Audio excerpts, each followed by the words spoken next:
made it to the NFL season, and if you're into fantasy sports, this will help you. Here are 5 guys you need to play Thursday night, and feel free to steal these. Starting with Allen Robinson, who's expected to have a major role in Los Angeles. Sean McVay, his own head coach, said that they expect him to be an upgrade from Robert Woods. And let's not forget that including last year, his season ended early, Robert Woods, but his fantasy points per game every single season as a Ram were top 20, and he was basically averaging that on a weekly basis. He was a great player there. So here's what you need to know for week 1. Allen Robinson was basically left for dead last year in Chicago. He scored 7.5 fantasy points per game in the 10 games with Justin Fields, which was almost half of his career average. His career average in fantasy is 14.9 points, 48% less. That's crazy. And a lot of this has to do with Justin Fields, who it wasn't totally his fault. He was behind a bad offensive line. He had a terrible coaching staff and organization around him. And like many rookies do, he struggled. He was 33rd in accuracy, which hurt Allen Robinson's numbers. Robinson's advanced metrics were still good. This is why we can feel confident in his abilities. He was top 15 at beating man coverage and earning targets last year. And now he's paired up with Matthew Stafford, who ended up being the #1 quarterback last year against man coverage, passer rating, and accuracy. Now here's how Robinson matches up against Buffalo in this game. The Bills have placed their stud cornerback Tre'Davious White on the PUP list, meaning that he's going to miss this game and at least the first 4 games of the year. And that leads Robinson to work on the outside for most of this game against a couple of different cornerbacks. The first one would be the veteran Dane Jackson, who's had a couple years in the NFL. His rookie year was okay. Last year was not that good based on PFF grading. Then there'll be the rookie Elam, who I think we can project to be at best maybe slightly above average to average. This isn't a threat to Robinson. Plus, Robinson has at least 20 pounds on both of these guys, so he'll have leverage, especially in the red zone. So play Robinson and this next running back. And that would be Darrell Henderson, who's expected to see close to 50% of the touches in this one. And last year when Cam Akers was out, Henderson was basically a top 12 running back in fantasy. During that time, he was a workhorse, averaging over 15 opportunities per game, which was top 10 in the NFL. Now, here's why this matters. Cam Akers is already dealing with an injury in camp, and he had that devastating Achilles injury last year, which only 72% of players come back from. So he's checked that box. That's good. But they lose 50% of their power, their explosiveness, and it usually takes at least 2 years to restore, and that's not yet here for Cam Akers. And now here's what this means. It means that Henderson is going to be used often, and he'll stay on the field a lot more because of his pass protection skill set. Since entering the NFL, Henderson has been a top 10% back in pass protection in the passing game, and coaches love that. Now here's how he matches up against Buffalo. Look, there's no doubt about it that Buffalo's defensive line you're seeing right here, they're solid. They're fantastic. They're all above average to elite players. Von Miller on the right side, but you're going to have some solid offensive line play from the Rams,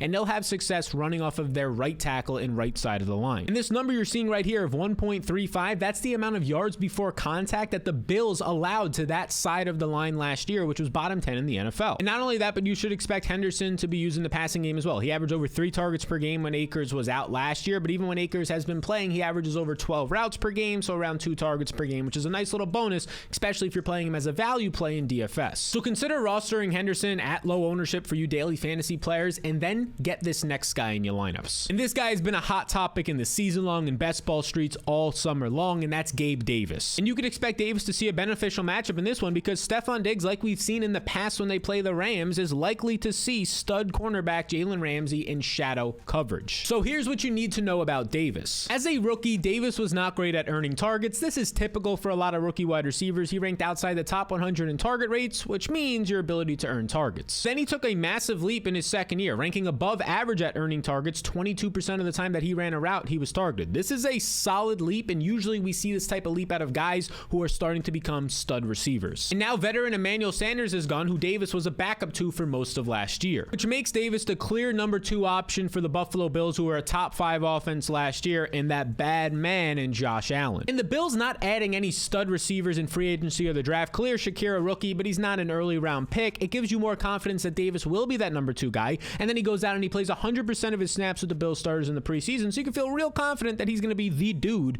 out there for Buffalo. Now check out who he'll match up against in this game. He's unlikely to see Jalen Ramsey all that much, if at all, in this game, so he's likely going to see the veteran David Long Jr. And Long started his career off in 2019 as a solid player, then he struggled in 2020, and last year he was at best average. He ranked 60th out of 115 quarterbacks, so basically as average as it gets in coverage grade, and I would say that Gabe Davis is above average, and he's in an above average offense with a really, really good QB. So play Gabriel Davis and consider this veteran tight end. And that veteran tight end should see more usage because Van Jefferson is highly questionable for this game. And that man who will see see more usage is going to be Tyler Higbee. Let's discuss. Higbee is likely to see linebacker Tremaine Edmonds in coverage whenever it is man-to-man coverage. A lot of the times it's going to be a zone where he'll see his utilization where he's really good at. But when it's man-to-man against Edmonds, it's going to be a solid matchup for Higbee. Edmonds allowed 81% of the targets coming his way last year to be caught by tight ends, 4 out of 5. And Edmonds ranked 13th last year, which is not good, giving up over 50 receptions to the tight end